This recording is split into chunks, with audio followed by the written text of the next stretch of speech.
Gumii Dimookiraasii kaleessa eegalame irratti haasaa baniinsaa kan godhan Pireezidantiin United States Joe Biden na dubbatan. In the face of sustained and alarming challenges to democracy, universal human rights, and all around the world, democracy needs champions. Rakkoowwan yookiin gufuuwwan walduraa duubaa sirna dimookiraasii mudataa waan jiraniif qabiinsi mirga namummaa waliigalaa gulantaa addunyaatti akkasumas dimookiraasiin qaama adda durummaadhaan eeguun yookiin ceesisuun barbaadu jedhan.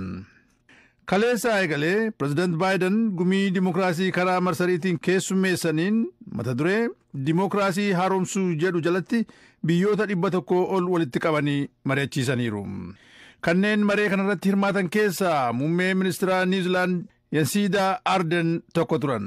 Democratic systems and the progress they make can be fragile. They need certain things to thrive. Sirni dimookiraasii fi bu'aan galmeessee baduu danda'a. Sun akka hin taanee fi wantooti akka bu'uuraatti taa'uu qaban ni jiru. Kanneen keessaa ijaarsa inistituutiiwwan jajjaboo fi olaanoo caasaa ifate kan uummattoota walitti hammatuu fi uummataa fi mootummaa walitti fidu ijaaramuu qabu ture kan jedhan. Sigigaatoo sirna dimookiraasii addunyaa irratti mul'atuun qabatee madaalliin jiru gareen abbootii irreen bulchuuf yaadan heddumataa deemuu mul'isaa jedha gabaasni Freedom House dhiyeenya ba'e. Pireezidaant Baayidenis sirna kaleessa eegale kana irratti biyyumti isaanii mataan ishee dimookiraasiin mallattoo sigigaachuu fi balaa kanaaf saaxilamuusaa amananii jiru.